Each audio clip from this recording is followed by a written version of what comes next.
بسم اللہ الرحمن الرحیم۔ اسلامک انسائٹس میں خوش آمدید۔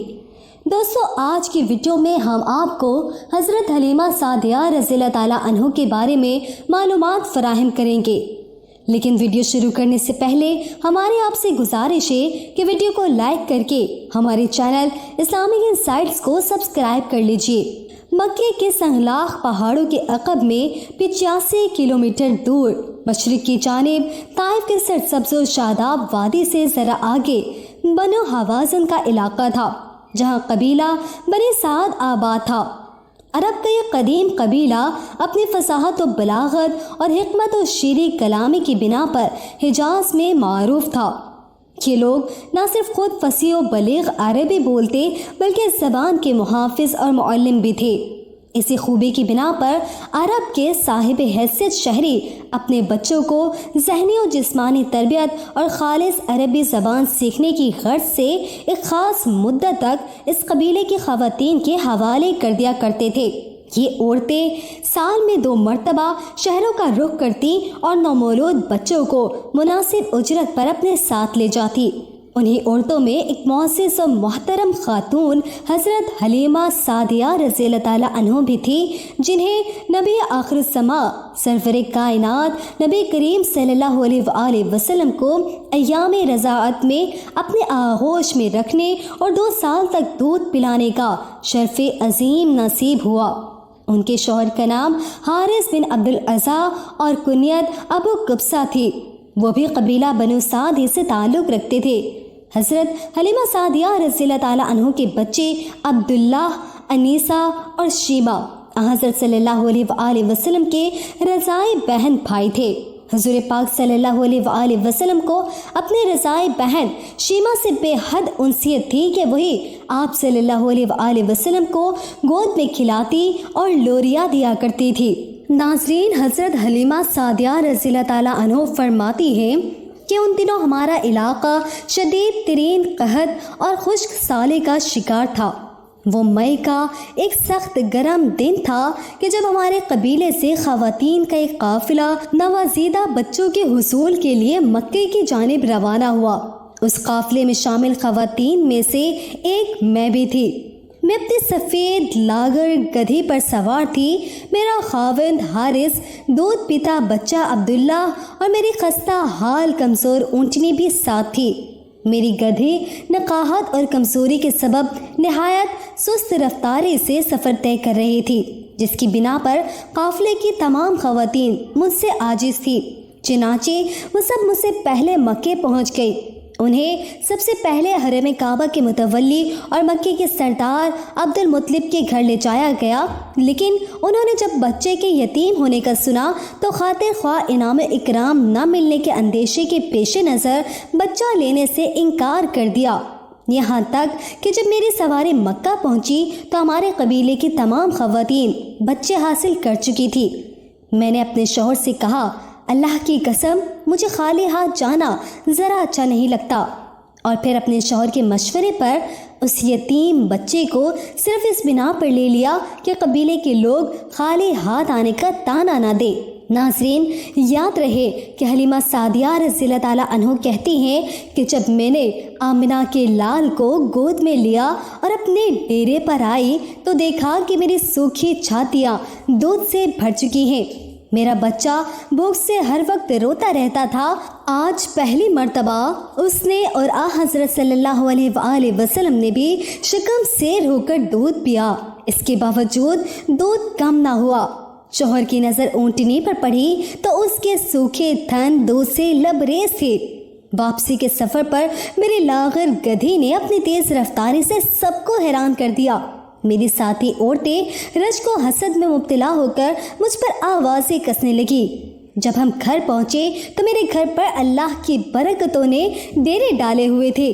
ہمارا پورا علاقہ قحط زدہ تھا اور لوگ بدحال تھے، لیکن میرے گھر والے، میرے مال مویشی دودھ اور چارے سے آسودہ حال تھے۔ وہ ہر وقت اللہ کا شکر ادا کرتے۔ 2 سال بعد میں نے حضرت صلی اللہ علیہ وآلہ وسلم کا دودھ چھڑوا دیا۔ اپنے مضبوط قد و قامت کی بنا پر آپ صلی اللہ علیہ وآلہ وسلم 4 سال کے لگتے تھے۔ ہم انہیں حضرت آمنہ رضی اللہ تعالیٰ عنہ کے پاس لے گئے۔ اس زمانے میں مکہ بیماری کی زد میں تھا، لہٰذا ہم نے بے حد اصرار کر کے انہیں دوبارہ اپنے ساتھ لے جانے کی اجازت لے لی۔ ناظرین، آپ کو بتاتے چلیں کہ ابھی آپ صلی اللہ علیہ وآلہ وسلم 3 یا 4 سال کے تھے کہ شق صدر کا واقعہ پیش آیا۔ حضرت انس رضی اللہ تعالیٰ عنہ سے مروی ہے کہ حضرت صلی اللہ علیہ وآلہ وسلم اپنے رضاعی بہن بھائیوں کے ساتھ گھر کے قریب ہی ایک جگہ کھیل رہے تھے کہ اچانک حضرت جبرائیل امین تشریف لے آئے۔ انہوں نے آپ صلی اللہ علیہ وآلہ وسلم کو لٹایا، سینہ چاک کر کے دل باہر نکالا، اسے سونے کے تشت میں آب زمزم سے دھویا اور پھر دوبارہ اپنے مقام پر رکھ کر سینہ مبارک بند کر دیا۔ جب بہن بھائیوں نے یہ منظر دیکھا تو چیختے چلاتے گھر پہنچے اور ماں کو بتایا کہ کسی نے حضرت محمد صلی اللہ علیہ وآلہ وسلم کو قتل کر دیا ہے، نعوذ باللہ۔ حلیمہ رضی اللہ تعالیٰ عنہ اور ان کے شوہر دوڑتے ہوئے وہاں پہنچے تو دیکھا کہ آپ صلی اللہ علیہ وآلہ وسلم صحیح سلامت بیٹھے ہیں، لیکن آپ صلی اللہ علیہ وآلہ وسلم کا رنگ مبارک اترا ہوا تھا۔ دوستو، یاد رہے کہ ابھی کچھ ہی دن گزرے تھے کہ 2 یہودی راہب حضرت حلیمہ سعدیہ رضی اللہ تعالیٰ عنہ کے پاس آئے اور حضرت صلی اللہ علیہ وآلہ وسلم کے بارے میں تفصیل پوچھنے لگے۔ ان میں سے ایک نے پوچھا، کیا یہ بچہ یتیم ہے؟ حضرت حلیمہ سعدیہ رضی اللہ تعالیٰ عنہ کو ان پر کچھ شک ہو گیا تھا، چنانچہ جلدی سے بولی، نہیں۔ پھر اپنے شوہر کی جانب اشارہ کر کے کہا، یہ اس بچے کا باپ اور میں ماں ہوں۔ راہب بولا، اگر یہ بچہ یتیم ہوتا تو ہم اسے قتل کر ڈالتے، نعوذ باللہ۔ دوستو، آپ کو بتاتے چلے کہ حضرت حلیمہ سعدیہ رضی اللہ تعالیٰ عنہ کہتی ہیں کہ میں نے دیکھا کہ ایک بادل کا ٹکڑا حضرت صلی اللہ علیہ وآلہ وسلم پر سایہ فگن رہتا۔ جب آپ صلی اللہ علیہ وآلہ وسلم ٹھہر جاتے تو وہ بادل کا ٹکڑا بھی ٹھہر جاتا، اور جب آپ صلی اللہ علیہ وآلہ وسلم چلتے تو وہ بھی چلنے لگتا۔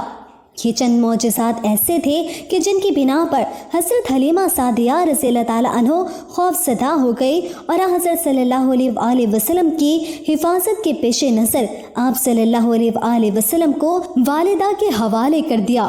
اس وقت آپ صلی اللہ علیہ وآلہ وسلم کی عمر مبارک 5 سال تھی۔ نبی پاک صلی اللہ علیہ وآلہ وسلم صحابہ کرام رضی اللہ تعالیٰ عنہ سے فرمایا کرتے کہ میں تم سب میں زیادہ فصیح ہوں، اس لیے کہ میں قریش سے ہوں اور میری زبان بنی سعد بن بکر کی زبان ہے جو عرب کے فصحاء مشہور تھے۔ آپ صلی اللہ علیہ وآلہ وسلم کی جوانی میں جب آپ صلی اللہ علیہ وآلہ وسلم حضرت خدیجۃ الکبریٰ رضی اللہ تعالیٰ عنہ سے نکاح فرما چکے تھے، حضرت حلیمہ سعدیہ رضی اللہ تعالیٰ عنہ ملاقات کے لیے تشریف لائی۔ حضور پاک صلی اللہ علیہ وآلہ وسلم نے انہیں دیکھا تو بہت خوش ہوئے اور عزت و احترام کے ساتھ حضرت خدیجہ رضی اللہ تعالیٰ عنہ سے ملوایا۔ حضرت حلیمہ سعدیہ رضی اللہ تعالیٰ عنہ کی خستہ حالی دیکھتے ہوئے حال احوال معلوم کیا تو انہوں نے خشک سالی اور مویشیوں کے ہلاک ہونے کے بارے میں بتایا۔ ام المومنین حضرت خدیجۃ الکبریٰ رضی اللہ تعالیٰ عنہ کو جب پتہ چلا تو انہوں نے حضرت حلیمہ سعدیہ رضی اللہ تعالیٰ عنہ کو 40 بکریاں اور سواری کے لیے ایک اونٹ عنایت کیا جو مال و متاع سے لدا ہوا تھا۔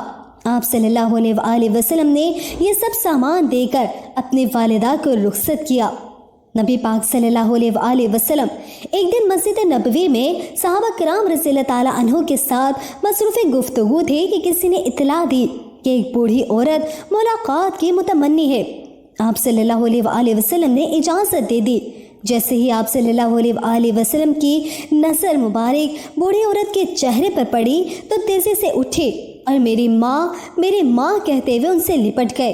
پھر ان کے لیے اپنی چادر مبارک بچھائی اور انہیں عزت و احترام سے بٹھایا، ان کی خوب خاطر مدارت کی اور بہت سے تحائف کے ساتھ رخصت کیا۔ دوسری روایت میں ہے کہ آپ صلی اللہ علیہ وآلہ وسلم اس وقت تک دروازے پر کھڑے رہے جب تک ان کی سواری نظر سے اوجھل نہ ہو گئی۔ آپ صلی اللہ علیہ وآلہ وسلم نے صحابہ کرام رضی اللہ تعالیٰ عنہ کے پوچھنے پر فرمایا، یہ میری وہ ماں ہے جنہوں نے مجھے 2 سال تک دودھ پلایا اور جن کے گھر میں نے 5 سال کی عمر تک قیام کیا۔ حضرت حلیمہ سعدیہ رضی اللہ تعالیٰ عنہ کا سلسلہ نسب کچھ یوں ہے: حلیمہ بنت ابی زویب بن عبداللہ بن حارث